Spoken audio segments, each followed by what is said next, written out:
Hello, and welcome again to another session on methodology of literature. Last time we discussed literary canon and how they were formulated. We also had a small discussion on what literature is and what makes a good book, or what makes books enter or be classified as good read or good literature.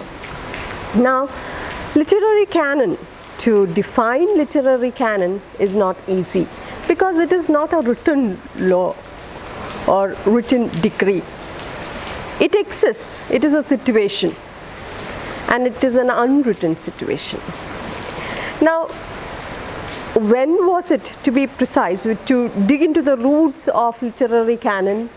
Well, that book would be, if you could read Harold Bloom's Western Canon, that will help you to understand the roots of literary canon. We can say that it existed, or it started with the Renaissance, the English Renaissance, from the 16th century, the 17th century, about how you classify a book, how you classify poetry or a good book. Rather to say, you could even debate that it had begun with or in Aristotle's period.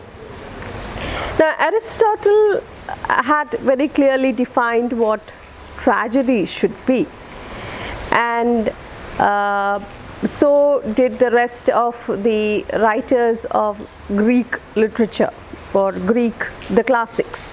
But then again, all these in fact formulated the literary canon. I did mention to you that this literary canon is unwritten. It is a situation which decides which book will stay, which book gets eliminated, and what literature is all about.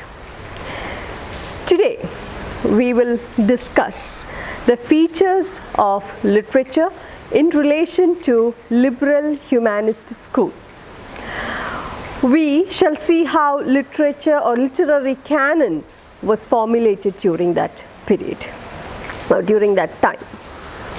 Dear students, as we embark on this ocean of theories, I suggest that you buy Peter Barry's Beginning Theory. This is the book. This book will help you understand basic theories better. And of course, you do know which book you are to use for methodology of literature. Calicut University has prescribed to you this book by Robin Xavier, Methodology of Literature. All right, so let's begin. Peter Barry summarizes the basic assumptions of good literature according to the liberal humanists. Now, who or what constitutes this liberal humanists? Who are these liberal humanists? Or what is this liberal humanist theory? As the term suggests, liberal humanism refers to approaches to literature from Plato to the new critics. The new critics are not included. It is from Plato to, say, the Victorian period, or perhaps till T.S. Eliot, because T.S. Eliot is not actually considered a part of the liberal humanists, because he is the one who is actually responsible for the bringing of, or the wave of creating this new criticism as such, giving it a scientific look. So we can say till Victorian period, the Romantic and the Victorian criticism. You should also be knowing that literature is divided, or the literary theory, the word when you study literary theory, it is literary criticism and theory. So what is this literary criticism and how is it different from literary theory? That you will be studying in the next semester. Anyway, when you speak about literary criticism, it actually implies liberal humanism or liberal humanist school of theory. It's up to from Plato to mainly Aristotle to to say T.S. Eliot, you can say, or Matthew Arnold, the Victorian criticism. It's mainly to do with it ends with the Romantic criticism and Victorian criticism. Now coming back to the topic. New criticism, that is totally different from liberal humanism. First you have to understand that. Now what is this new criticism? You must have heard of Marxist theory, gender theories like feminist theory, then structuralism, post-structuralism, all these from new criticism onwards you get all these modern theories. So this new criticism is totally different from the liberal humanist theories. And the basic difference between new criticism and liberal humanist theory would be it was more scientific, more experimental and proven, whereas liberal humanist theories on the other hand were non-political, non-radical, non-theoretical. Okay, so we can call it traditional literary criticism or liberal humanism as the theorists call it. Now when you look at this word liberal humanism, see how it is used. Liberal humanism, they never gave the term liberal humanism. The traditional theorists never called themselves liberal humanists. They never named liberal humanists, or they never gave themselves this name liberal humanists. This was actually given by the modern critics or the modern theorists. And this term liberal, though when we use the word liberal, we use it in a positive sense, don't we? But here it is not used in the positive sense, rather it is used in the negative sense. Here liberal humanism was implied. In fact, it was implied only in this was named only in the 1970s. They were called, these set of people, that is from Plato to the Romantic and Victorian critics, they were named liberal humanists only in the 1970s by modern theorists. So it was like a nickname given to them. In a little hostile way, a reference to the kind of criticism which was held before theory. Well, I do think that it is indeed a beautiful day to discuss literary criticism or literary canon, especially the nature is so beautiful. It in fact transports us to England, yes, or the Western world as such, not just England, I mean the Western world, the Europe as such. So it's a beautiful day. Yeah, coming back to the topic, we are discussing liberal humanists, right? We did say that the new critics, they considered these liberal humanists, or they nicknamed them liberal humanists because they considered them to be non-committal. They considered them to be not politically committed. Okay, that means the word liberal in this formulation roughly means not politically radical. It means that new critics considered these people as non-committal in political issues. They were not concerned about what happens to the society. It was all to do about how is literature formed, what does poetry or how should poetry help man. It was all about comparing the work of other writers. It was about how a tragedy should be written, how the structure of tragedy should be, and all that. So what do you mean by this non-committal to political issues? Even humanism, the word humanism, liberal humanism, is used in a negative way. That means the new critics or the modern theorists, I wouldn't keep saying new critics, the modern theorists, they view them as non-Marxist, non-feminist, non-theoretical. That is why we say that they were politically non-committed. Whatever happens in the society, they were not concerned about class struggle. They were not concerned about gender inequality. It was more patriarchal. So they were not concerned about all these issues, and therefore they nicknamed them as liberal humanists. Okay. Now, the liberal humanists, these people, that is from Plato to the new critic, the Victorian and the Romantic critics, they believed that human nature is something that is fixed, okay, and it is constant, and this is well portrayed in literature. It is well expressed in great literature. Human nature is expressed in great literature. That is what the traditional writers or critics felt. Now, we were speaking about liberal humanists, and we did tell, or we did speak about, or we did say that I did suggest to you that the modern theorists made fun of them.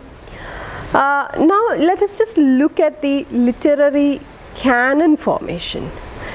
I did tell you that literary canon is an unwritten rule. It started from, say, we don't exactly, or we cannot exactly give a precise date, but this literary canon is a powerful tool. We can say that, or we did discuss last time, in our last lecture, we did discuss that this literary canon in fact forms the curriculum is great literature or great books on literature gets a place in the curriculum of a university, right? So now let us try to focus on how literary canon was formulated during or after the 19th century. Let us try to understand the history of literary canon formation during the liberal humanist period. All right. Or in order to understand, it's quite difficult to understand liberal humanism without understanding the history of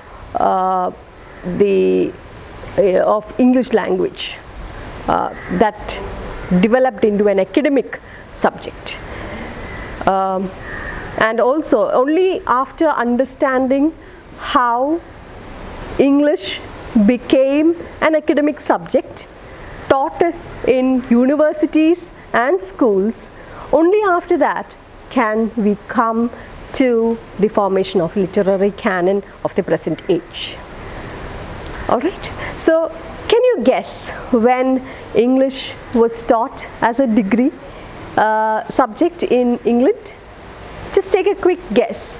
Was it 1428, 1528, 1628, 1728, 1828 or 1928?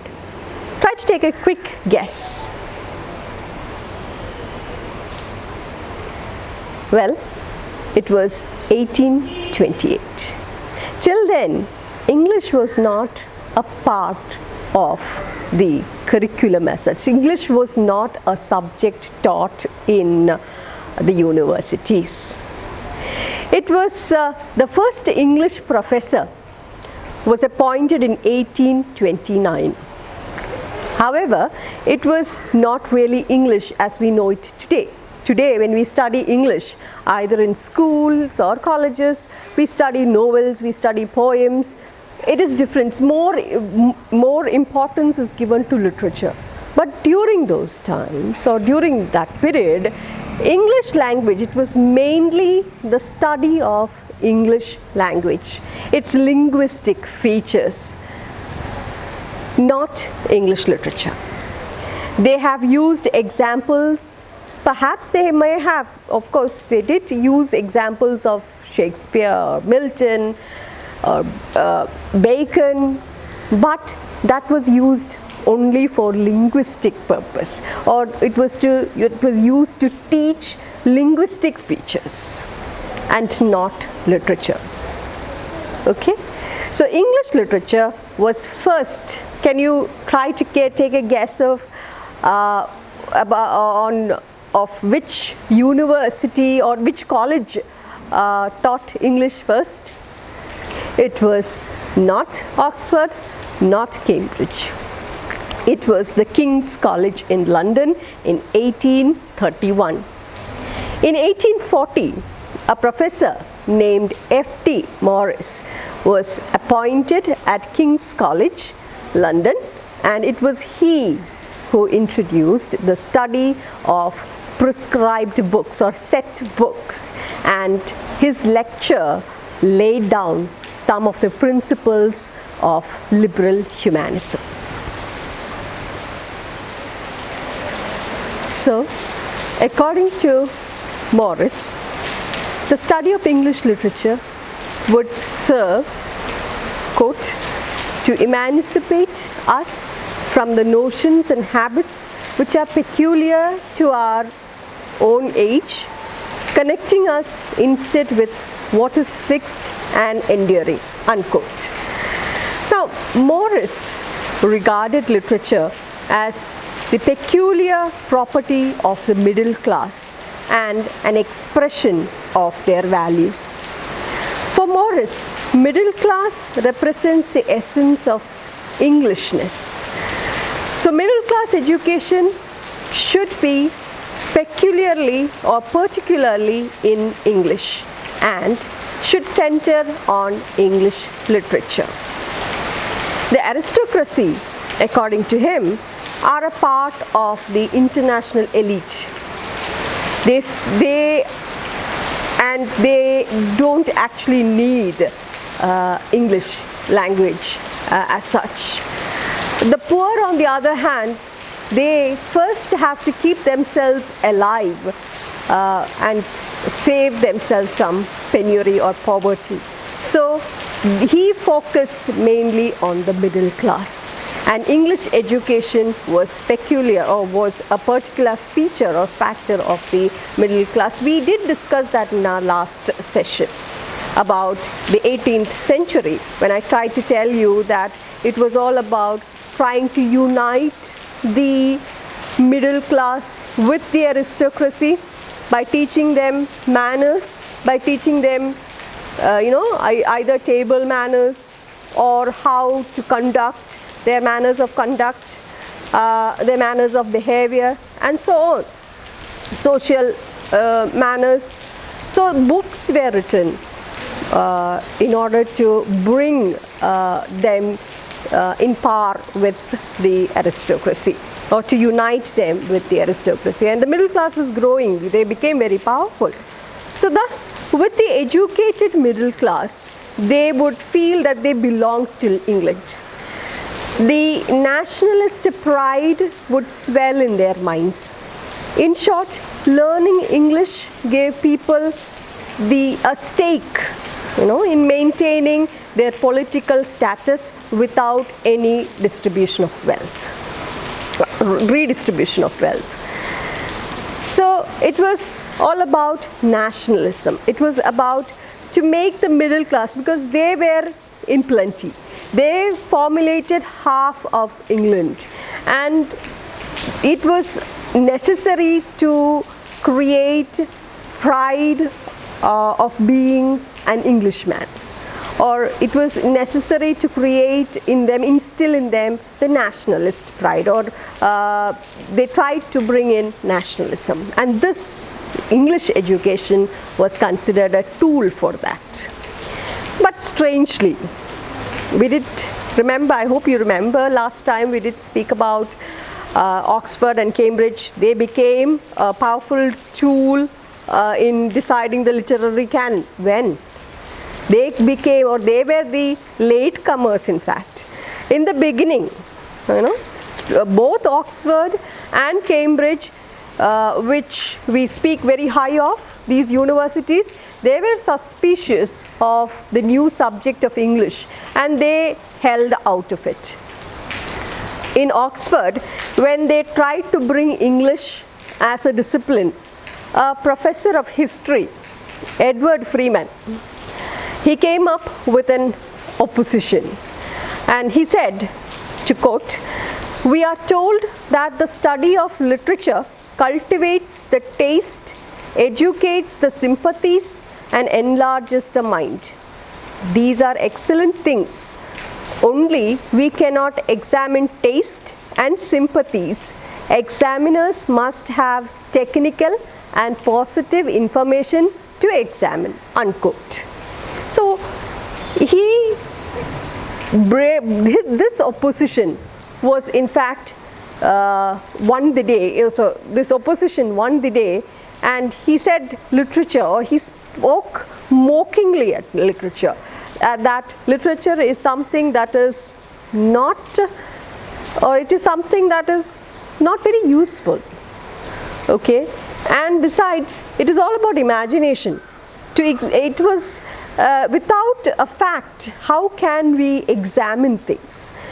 So he emphasized that if a subject or a new discipline of English would be formulated or would become a part of Oxford, it would not be a big success, and therefore this opposition or this argument won the day, and English was excluded. Oxford had to wait for some time to bring English as its subject.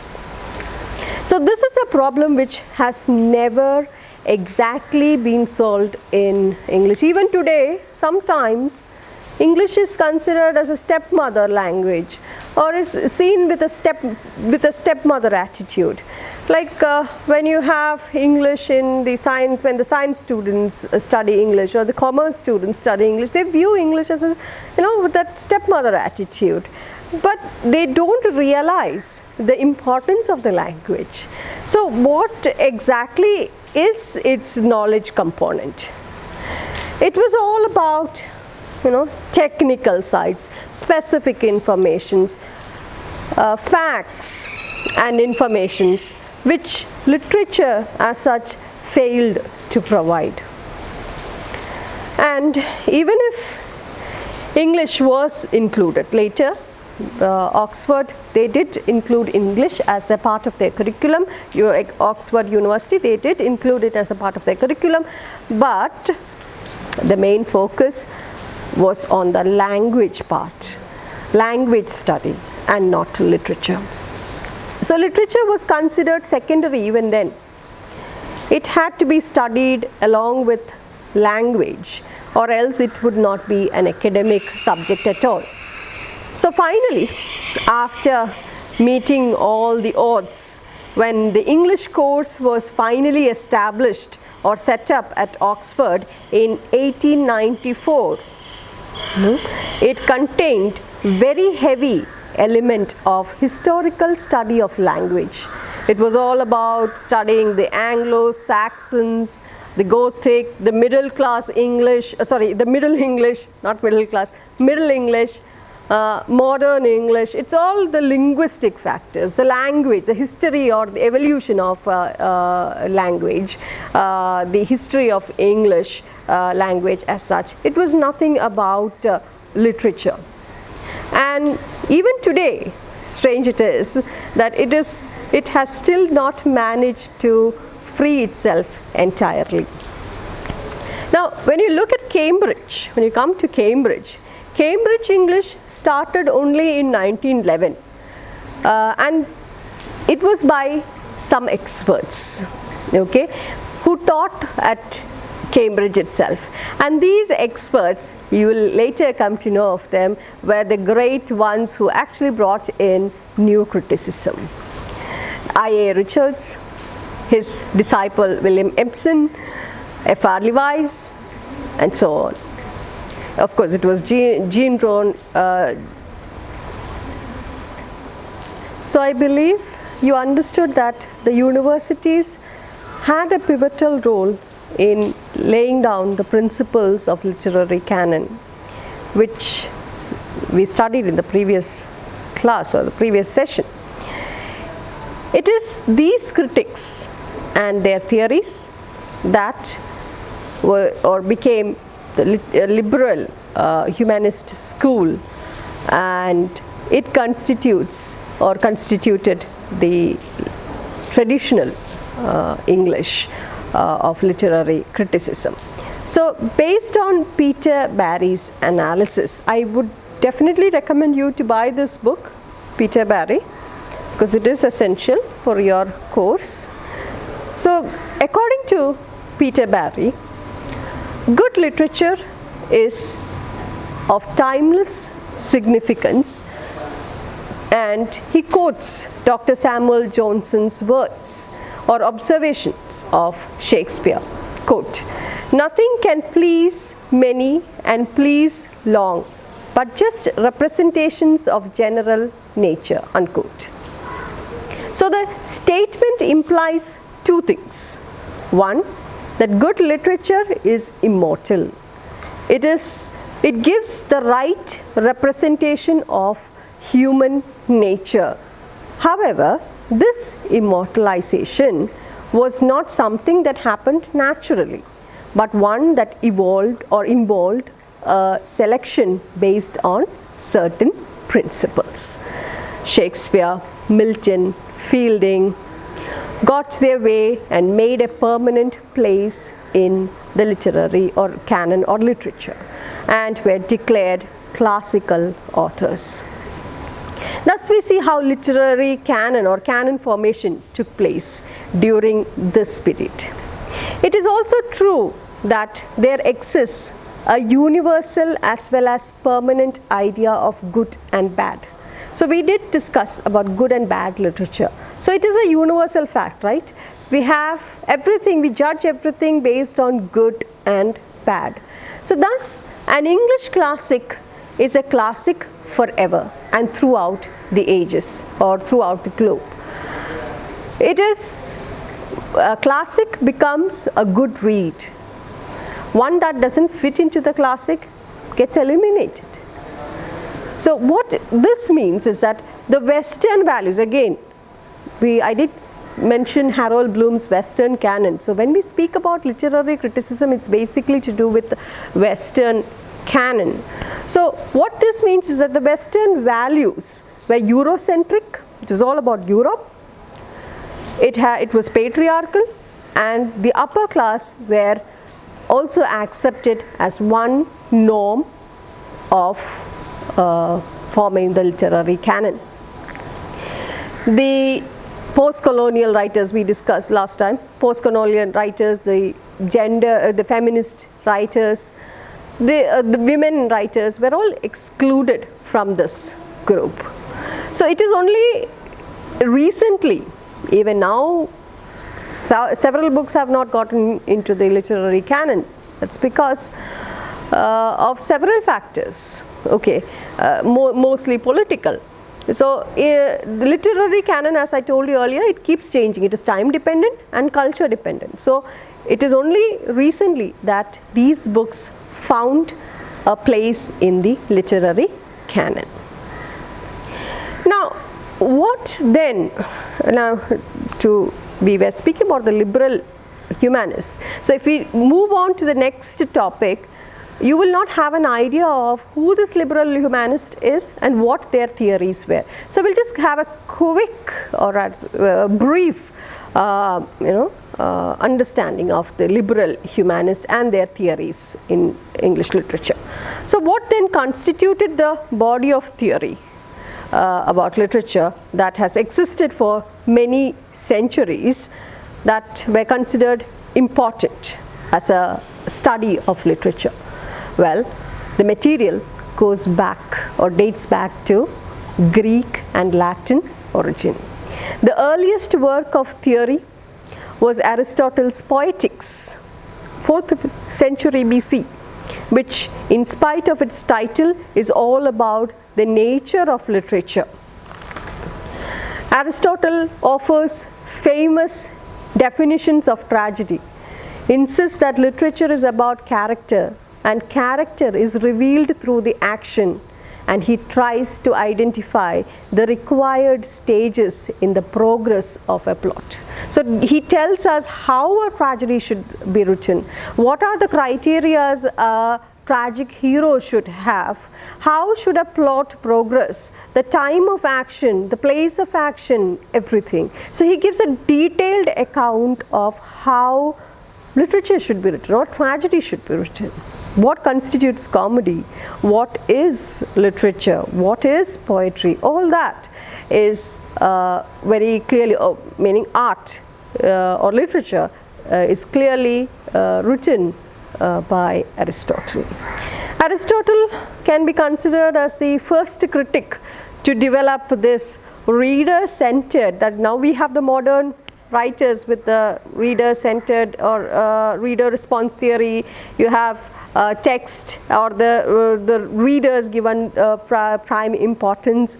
Now you can consider Aristotle as the first critic actually to bring in this reader-centered approach to literature, because according to him, tragedy should stimulate emotion of pity, of fear, because we should feel sympathy for and empathy with the seeing the plight of the protagonist. So Aristotle called this catharsis, whereby these emotions are exercised by the reader or the audience, and he identifies the plight of the central character. He understands what the protagonist is going through. So thereby there is a purification of the mind of the reader. So literature has a productive use. Next, let me move on to Sir Philip Sidney, the first prestigious name in English, and who wrote about what makes good literature. Sidney's famous book, Apology for Poetry. So this is Sidney's Apology for Poetry. It was written in 1580s and was an expansion on the definition of literature formulated by the Latin poet Ovid. According to Ovid, the mission of literature is to teach by delighting. Sidney also quotes Horace to define a poem. To quote, a poem is a speaking picture with this end, to teach and delight, unquote. So thus Sidney held that giving of pleasure is a central idea of literature. So all these rules were laid down. So literary canon was slowly was slowly being formulated. What constitutes a literature? What should be? How should a good book be written? How can one understand whether a book follows the principles of tragedy, principles of unity, and so on. So Sidney tried to distinguish literature from other forms of writing on the grounds that literature has as its primary aim the giving of pleasure to the reader, and it must have a didactic and moral element. Didactic, something that teaches you a lesson. It should have a didactic and moral element.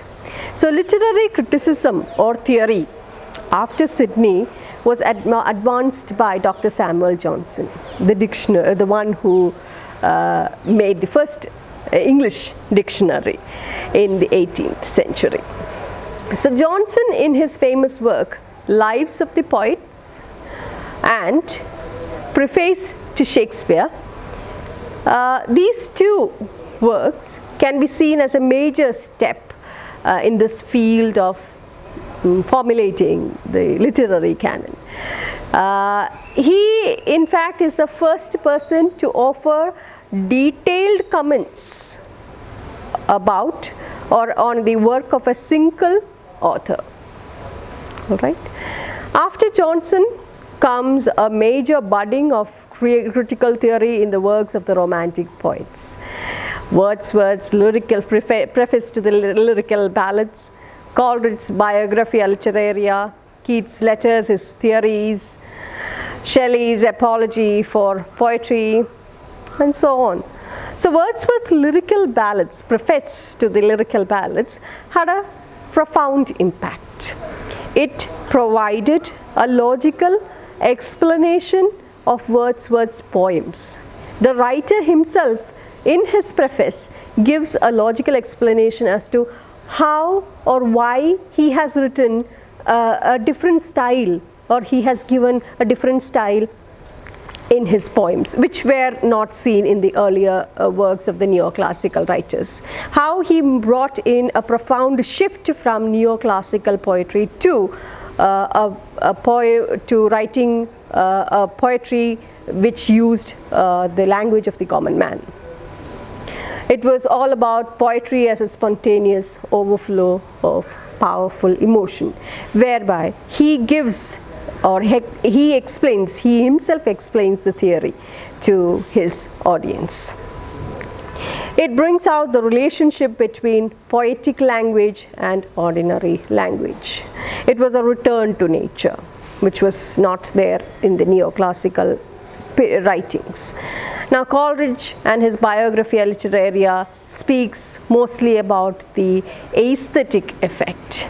Shelley's A Defense of Poetry, not Defense of Poetry, A Defense, not Apology of Poetry, by Sidney's Apology of Poetry, this is a defense of poetry, okay, can be made similar to what the later modern critics like Victor Slowacki speaks of in defamiliarization. So to make the familiar, that was defamiliarization, was to make the familiar look unfamiliar. So this, we can see this aspect in Shelley. In fact, this is a modern theory.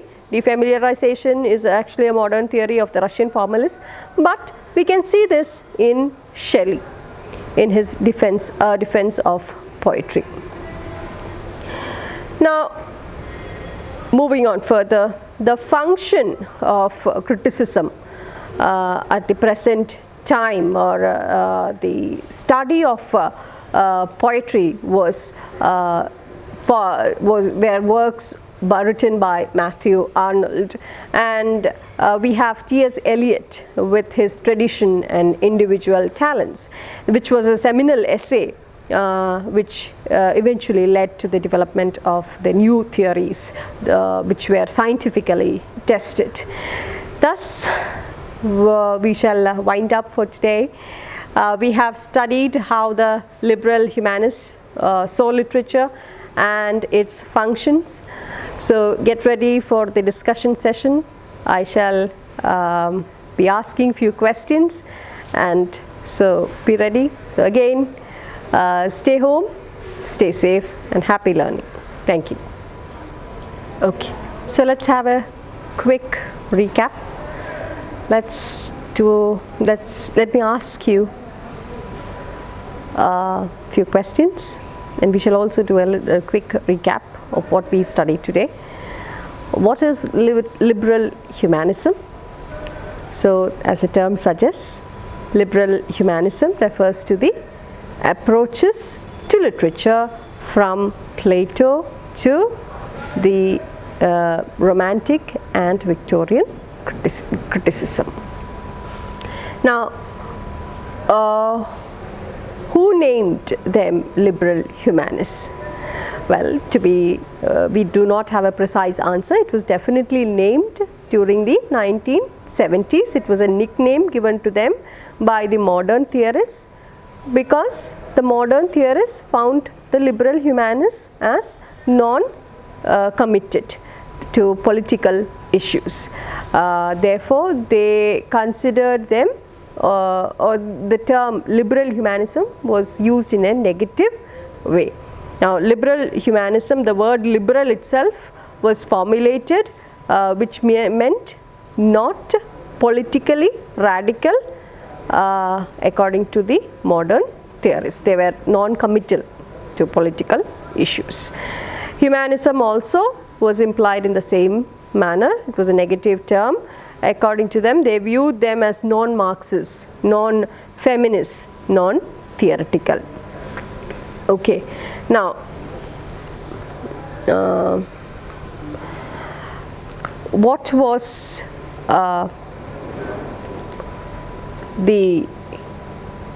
when was English taught as a degree in college?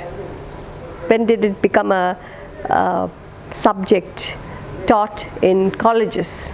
Well, it was only during the 1800s, or rather to say 1820s, 1828 to be precise, that English was offered as a subject for study. The first English professor was appointed only in 1829.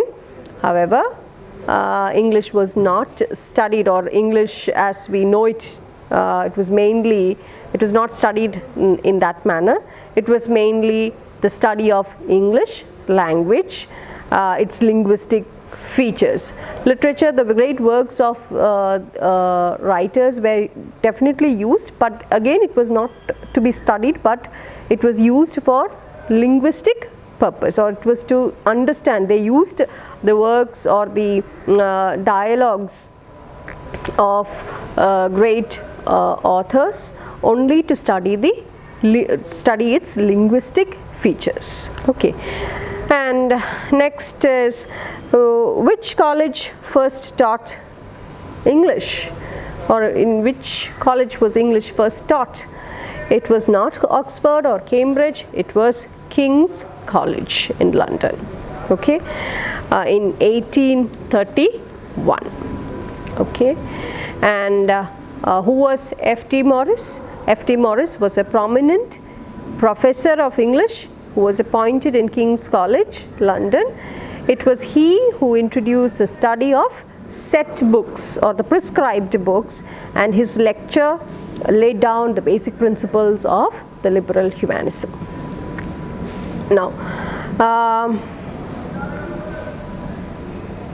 what according to Morris did English literature serve? So according to him, the study of English literature would serve to emancipate to free, okay, to set free from. So emancipate us from the notions and habits which are peculiar to our own age, connecting us instead with what is fixed and enduring. So you'll have to study that definition, okay, if you can. Now, on whom did Morris concentrate this English education? Morris regarded literature as a peculiar property of the middle class and an expression of their values. This was mainly done to instill in the middle class a feeling of nationalism. Now, and next would be, why did Oxford decline to have English taught as a separate discipline? Well, Oxford and Cambridge, though we speak very high of them, they were suspicious of the new subject and they held out of it. So in Oxford they tried to bring English, but professor of history, Edward Freeman, he came up with an opposition and he considered English as a worthless subject. That's that's a simpler way of putting it, that studying it doesn't have anything factual about it, so studying it or examining it would be difficult, and therefore it would be a waste of time, and therefore English was not included as a discipline in Oxford until which period? Until 1894. It was only after 1894 that English was set up. Again, what was the characteristics that was taught, or how was English taught in Oxford in 1894? It was not English literature, rather they gave more importance, or it was all about the historical study of the language, the Anglo-Saxon language, the Gothic, Middle English, and so on. So they gave prominence to the evolution of language, the history of language. English literature was excluded from it even then. Okay. Now, even now we keep studying the history of or the evolution of English language. So English has not been able to free itself from it entirely. Now, Cambridge started only late. They started only in 1911, and these people who actually brought in, they were the teachers who taught there. The prominent figures like I.A. Richards, William Ebsen, and F.R. Lewis. They were the ones who brought in new criticism also. So they were the most important people who taught English in Cambridge. Now, what according to Peter Barry is a good literature? Based on Peter Barry's analysis, good literature is of timeless significance, and he says that a good literature is permanent. It can stand the test of time. Now, what according to Dr. Johnson's observation of Shakespeare, what does it imply? Dr. Samuel Johnson's definition: nothing can please many and please long, but just representations of general nature. This was an observation, Dr. Johnson's observation on Shakespeare. Now, what does it imply? This statement implies two things. One, good literature is immortal, it is permanent, and it gives the right representation of human nature. It explains human nature well and vividly. However, this immortalization is not something that happened naturally. It is something that is based on certain principles. It is not a natural happening, but good literature stays to be good literature, or it is permanent because it contains a set of principles. It has quality. Okay, and which was the earliest work of liberal humanists? Which can you consider as the earliest work of liberal humanists? Aristotle's Poetics, which is all about literature, how tragedy should be written, what constitutes a tragic flow, how should a tragic hero be, and so on. You can also call Aristotle as the first critic to develop a reader-centered approach to literature, because tragedy, according to him, stimulates emotions of pity and fear, because we feel sympathy towards the protagonist and we also empathize, seeing the plight of the protagonist, and therefore it's like a purification that is happening. Aristotle called it catharsis. All right, and this which means the emotions are exercised by the reader or the audience, and the reader or the audience identifies the plight of the central character. Now, what according to Sidney is the purpose of literature? According to Sidney, the purpose of literature is to delight. Okay, Sidney tried to distinguish literature, and according to him, literature has its primary aim, that is giving of pleasure to the reader, and must have a didactic and moral element. So that's about it. Now the discussion session where I will be asking you questions. Thank you.